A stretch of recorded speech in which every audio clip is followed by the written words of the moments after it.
At 12 o'clock noon each Monday through Friday, WNEW TV's Channel 5 in New York City presents a talk show entitled Midday. Its moderator is Lee Leonard. On Thursday, June 17, 1971, Mr. Leonard's featured guest was the organ virtuoso Virgil Fox. Here is a portion of their conversation. Please welcome Mr. Virgil Fox. Very nicely. Thank you, Virgil. I'm happy to be here. And I've just been astonished, as everybody in our crew have, by your setup. Could you explain a little bit about what it is that we have here? We have the equivalent of about an organ of 7,000 pipes. There are 144 speakers encased in all these wonderful-looking affairs that we have, and the electrical connections that go between them totally astound me. All I know is when they work. All you know is you push the buttons and the music comes out there. Absolutely. When you first started playing the organ, did you play anything as immense as this, or did you start out with a little one that you plugged into the wall, or a pipe organ, or what? I'm happy to say I was born in the Midwest, which is a good place to come from, old dear, and there were some small organs in my little town, which was called Princeton, Illinois.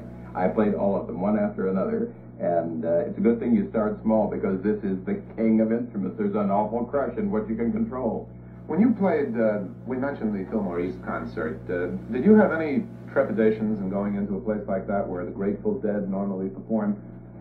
The real hard rock groups usually do. Of course. My concert manager one night came out to LaGuardia when we were coming in from a tour and said, "I have a date," and it was about 11 p.m., and I said, "Well, how enchanting. I'm a total wreck." He took us down to the Fillmore East, and I've never been so surprised by anything in my life. I supposed, of course, that when music that had such an enormous rhythmic impact took place, that people did something. But instead, they just sat still. However, I got out some paper towels that I had in my pocket and made earplugs immediately because it was very strong. With this little bit of a warning, and the fact that I have played throughout the country to high school age groups, particularly in the Hollywood Highs, the first one that I remember, we had a perfectly enchanting time out there because those kids are a little hard-boiled, you know? Yeah. They have been everywhere, they've done everything, and they thought they had seen everything. The principal of the high school said to me, before I walked onto the stage, "There they are. If you can do anything with them, you're a better man than I am," because he had just given up. With the aid of powerful lights and a little gal that was seated on the front seat, because I picked her up and I said, "This pipe is as tall as a 3-story building, and her weight is going to hold it down." And I sat her heel down on the low C of a big wood open diapason. And then I said to the rest of the gang, "Now, when I play this one, it's in the bat range. It's such a short pipe. It's about the size of a lead pencil. See if you can hear it." And I made 2,600 kids turn their heads like this. And it was very, very high. Did a dog bark? And listen, everything in town barked. And we were off to a good start. At the end of an hour program that was made up of the finest classic composers, the principal came on to the school when I said I've finished and said, "You guys have behaved so well, you may all go home." So you got them out of school early? I got them out of school. school. They liked what you were doing. I knew that if a person were tone deaf, what goes on at that keyboard is so elaborate that if he had the visual as well as the audio, that he's bound to have something he can grab. Well, Virgil, a lot of rock groups now are using organs, certainly not organs of the immensity of yours, but they're including organ music in the instrumentation. Is the organ going to kind of take the place of the electric guitar? You know why that is? It may take the place of the electric guitar about 10 times over, for one reason. When you put a sustained instrument in with the plucking and the impact of other instruments, it gives the impression that they're about double. It's a very good... Makes it a bigger sound. Yes, it makes it a bigger sound, and it welds the whole thing together. It's very, very fascinating. We're going to talk some more with Virgil Fox, but I know you, as I, am dying to hear him play the organ, and he will do that right after this.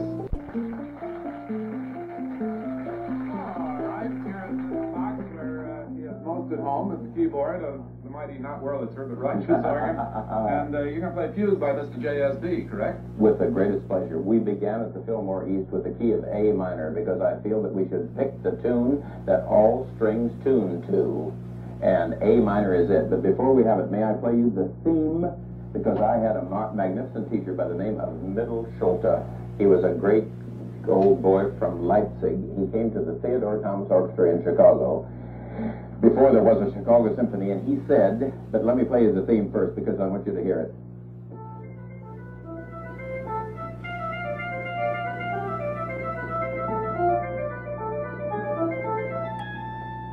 listen to the harmonies that that tune suggests, Lee.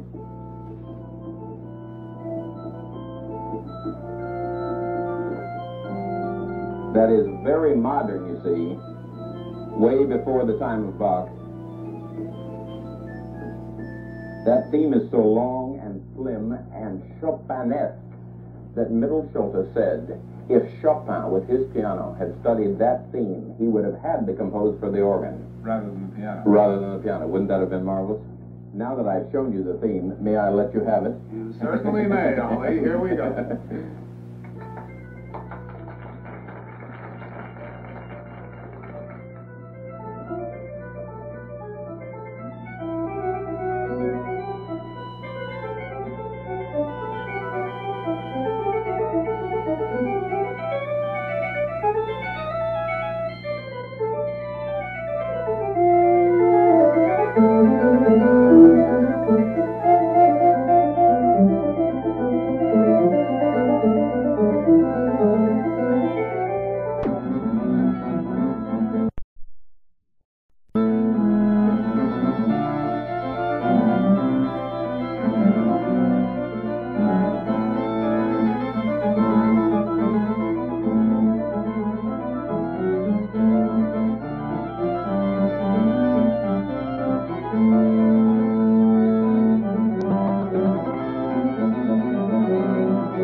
Bring a ladder because my stool isn't high enough to sit up there and be able to talk to Virgil, so I'm going to sit on a ladder.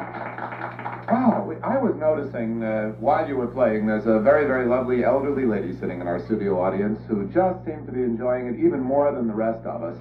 And I know she's somebody who's very dear to you, Virgil, and I'd like everybody to say hello to Virgil Fox's mother. How nice, honey. How nice. That's very... Does she always come to see you play?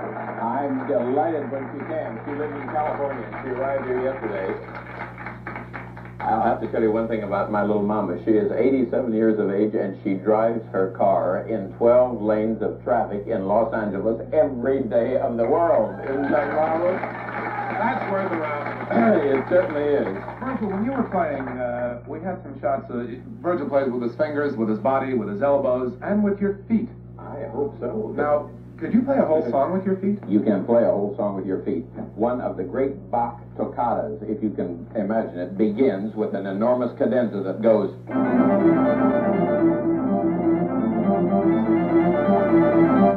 etc. Etc. That is right.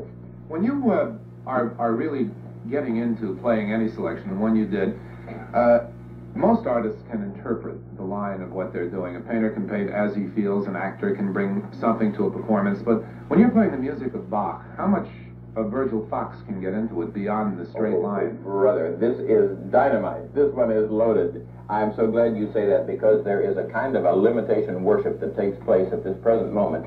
And isn't it strange that these limitation worshipers are not the ones who went into the Fillmore? And isn't it strange that they spend all their time talking about it and they never do it? I face an audience of 1,200 to 2,000 people every second or third night of my life. And if Bach is played with expression, it is bound to communicate to the hearts of people. These little dried-up raisins call themselves purists, and all I can say is they are pure bunk. If you were a purist, how would a little something sound as versus how you would want to play? The one that, oh, I'm delighted. Lee, you're better than I thought you'd be. Why, thank you. I wish my mother were here, too. The way the purists play that one that I just...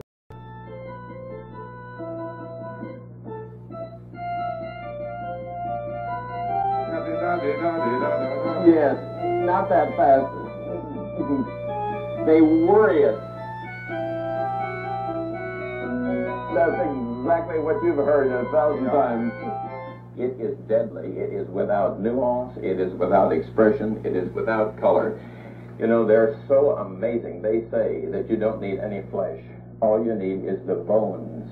How in this day and age, when people are aware of the flesh, perhaps more than any other time in the history of the world, yes, can there possibly be a cult that want to look only at the bones? When you play, Virgil, now, you're in command here of, I don't know how many watts of power. I know my stereo at home has like 50 watts, they say, or whatever. But this is like being a whole orchestra all by yourself. Do you ever really just get carried away with the amount of power that you can coax out of this little number here? I think the reason that I was attracted to the organ in the first place is that it does have the spread of the entire symphony orchestra. When you sit at this instrument, the thing that is most important, first of all, is that it has an overwhelming bass. If I wanted to play right now the Christmas carol that says, "Joy to the World," yes, sir, look at the bass that I can...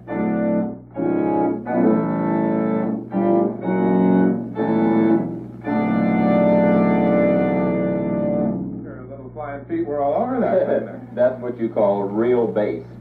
Everybody thinks that the soprano section of a choir is the most important. It's the bass that settles whether you have a magnificent ensemble or not. And the same thing applies to the organ. You've got to have that underpinning and the foundation. And once you've got that big gut, you can put a building as high as you care to go. When you... I don't know whether everybody feels the same way I do, but when I think about the organ, I think about weddings. Does that get to be a bit of a drag to an organist? Da-da-da-da, you know, very nice and soft and sweet. It certainly does get to be a drag. Wouldn't you rather to come into something like I played for Mary Rockefeller when I was the organist of the Rockefeller Church? She was presented with an aisle that is a city block long. And I said, "Mary, when you come in the west door, why don't I just play great trumpets and then bring you down the aisle to a magnificent rigodon of Andre Campra," and it goes like this.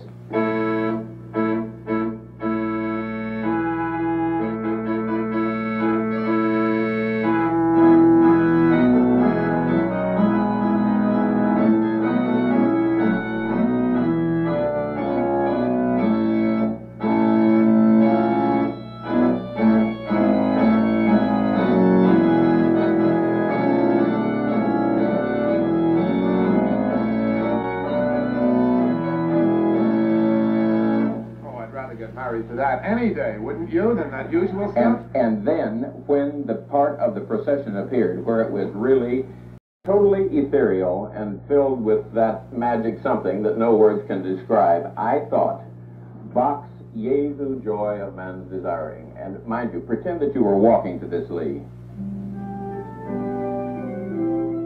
Step, step, step, step, step.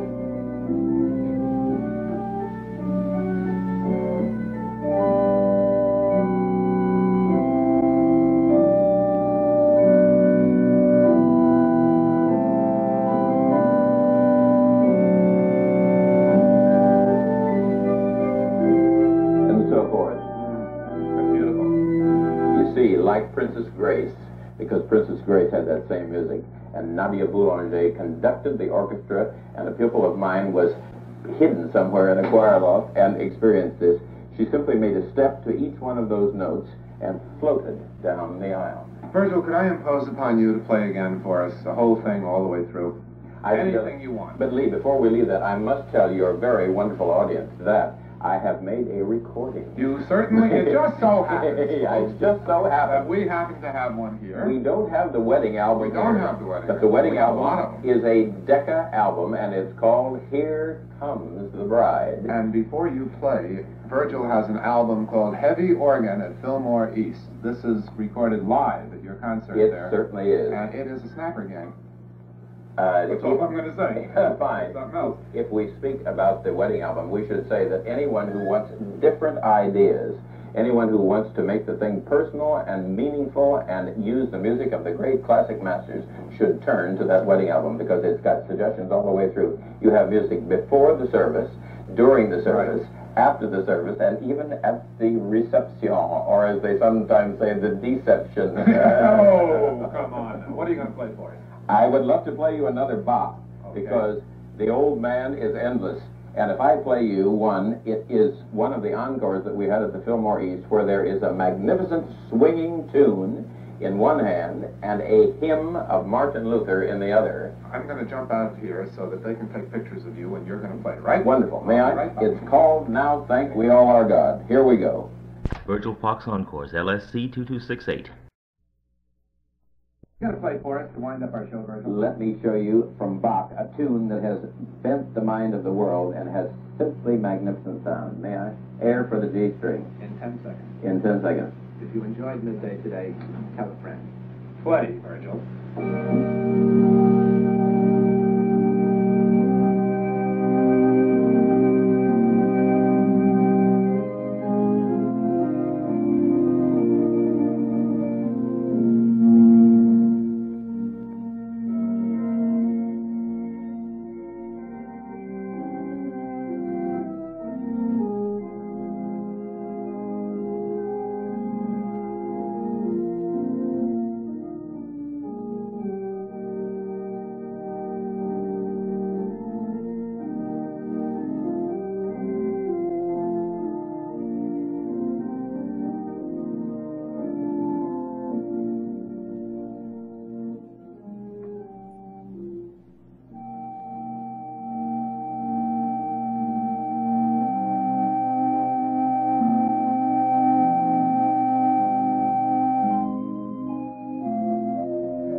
He felt everything, and there is no way you can go to the very limit of what he can give back as a composer.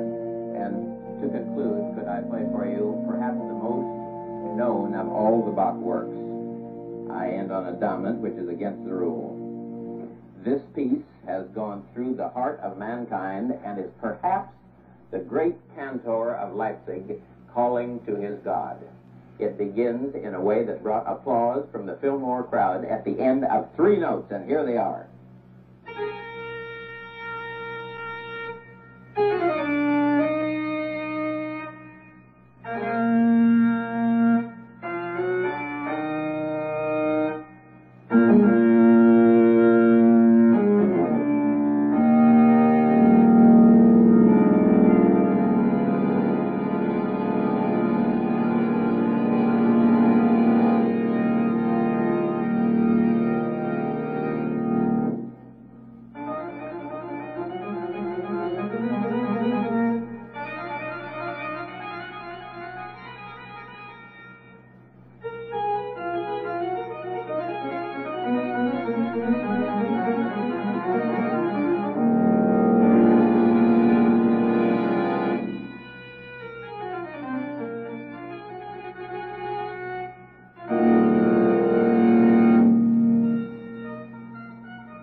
Virgil Fox's appearance on Midday today, furnished by Decca Records.